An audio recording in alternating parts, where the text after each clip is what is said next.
Hi, I'm the plumbing professor. This is my pamphlet on how to not get ripped off by a plumber again and to save you tons of money with your house. Never get ripped off by a plumber again. Your house is too valuable not to protect it. 7 tips to save you money on plumbing costs. Tip number 1, locate access to vent trap at your house. That means where is the access to your sewer? It's very important. You don't want to pay the plumber to rake the leaves or shovel the snow or whatever. You want them to be able to be set up and ready to go because you're paying them by the hour, and this will save you tons of time. Also, knowing where your vent is stuff, you actually could also save more money by being able to investigate yourself. Shine a flashlight down there, see if there's something down there, make sure the cover's on there tight properly, make sure none of the kids in the neighborhood threw anything down there or anything came down in there or anything's lodged down in there. So very important. Now, there are also inside traps. If you have a trap in your basement with a fresh air inlet on the side or front of your house, you need to make sure that area is clean because that's where the plumber's got right. Last thing you want to do is the plumber take 30 minutes moving boxes around to set up his tarps or whatever he needs to do with his equipment to get at the sewer. Number 2, large jobs require a minimum of 3 bids. Very, very important. Your plumber might be a great plumber, but he might not be a specialist in the area of what you need. Another plumber might be more qualified and do more of the jobs. For example, company that I worked for a long time, expert plumbers.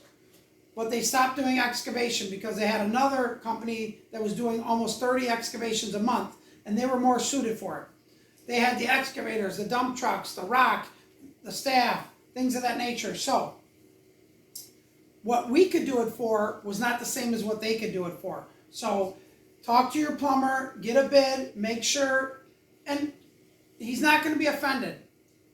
You need to spend your money wisely. If he doesn't own a dump truck and he's a regular plumber, he's going to have to acquire the machine or bring in a subcontractor, which is going to add money to the bid. Also, you should get a third bid from someone you do not know.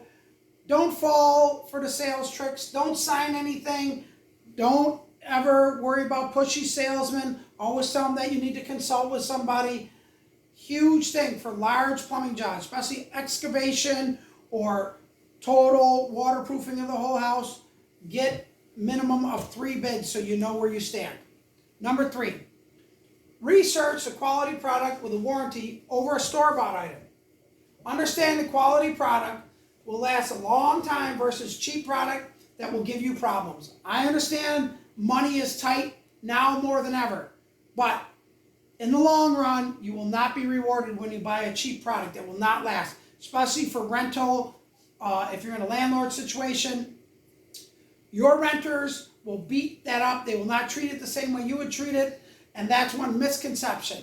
So buying a good fixture also means that if you buy it from a plumbing wholesaler, they're standing behind it, no questions asked. The plumber, he puts it in, he's going to warranty it, he's going to have the parts for it, he's going to be able to service it with no problem.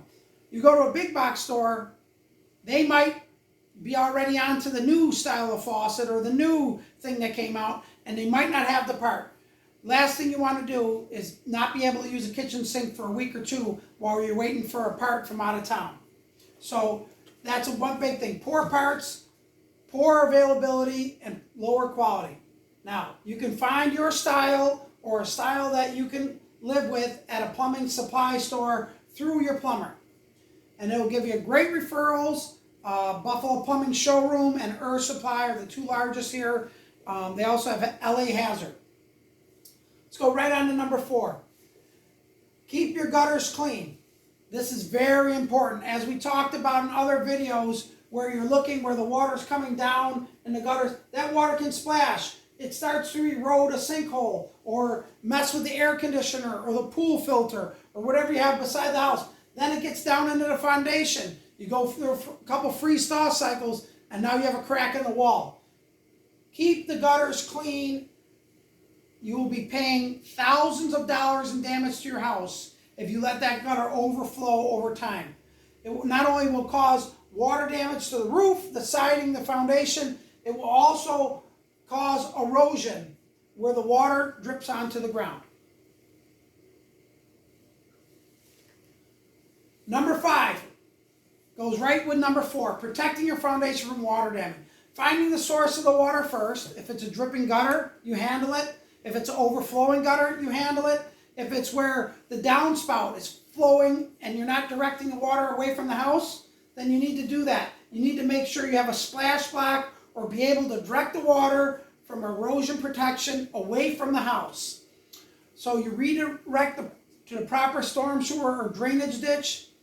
If there is a wall crack, then that damage needs to be repaired. Do not let the wall cracks go on and go on and go on. They will just become worse. They actually become the wall will start to shift, and then now you're talking piers and to straighten up the wall, big time expense when you could have dealt with it when it first started. Drains in your basement need to be cleaned often and be in good working order and be tested at least once a year by yourself, or bring in a plumber to test them every 3 to 5 years. This also needs to be plugged when there's huge amounts of storm, a huge storm that brings in 2 to 3 inches of rainwater. You need to have a compression plug or some type of standpipe to prevent flooding and backup. This will save your hot water tank, your furnace, because you cannot control Mother Nature. Sealing the foundation cracks from the outside and the inside are very important. Number 6, hiring the correct waterproofer company is huge. I deal with 6 different waterproofers currently right now. I know another 13, very friendly with them, and I know how they work. It's very important to understand what the company does best. Are they a professional wall crack company where they do wall cracks and that's their business? Are they a company that does 100 repairs and new installs? Do they understand what you need to solve your issue permanently? Or are they just going to try to put a Band-Aid on it? So the cost is huge, but getting what you're paid for is even more important. Paying extra for a warranty or a permanent solution is the way to go, then you have value. Research the company, ask for referrals, read reviews, call your town or municipality to see if they're in good standing with the permits and the inspections. Better Business Bureau reports. These are all important because spending thousands of dollars needs to be spent well. You can always ask your friends and other plumbers who they suggest. The best thing about a waterproofing company is that if it's a large job, go back to the page before, get 3 bids. One company's talking about a large number, 17,000, 15,000. You should get 3 bids and make sure you understand what each bid represents. Lastly, we're going to talk about testing your sanitary sewer for free.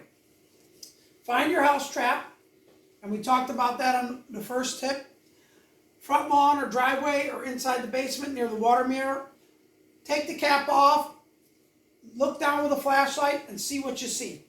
If you need to take a long pole to break up the crust, grease, only until you see water. Might need to pour some water in there or a hose to flush it out, that's fine. Bucket of water. Then you need to start the test. Have someone in the house flush the toilet and you can hear the water rushing out and then releasing into the trap without building up. Flows right out. There still will be water in the trap because the trap holds water to prevent from the sewer gas from entering the house. Do this yourself. Now if you have a 2-bin laundry tub, if you look at some of the videos I show, the free pressure test, you fill up 1 bin all the way, then you release it. If it starts to flow in the other bin, you have some type of back pressure or some type of drain issue where you need to address that. You make sure you got a nice swirl in the toilet or in the tub to make sure that that suction is sucking down the water into the drain. Thank you so much for watching. I hope these tips, you follow them and save you money. I am the Plumbing Professor.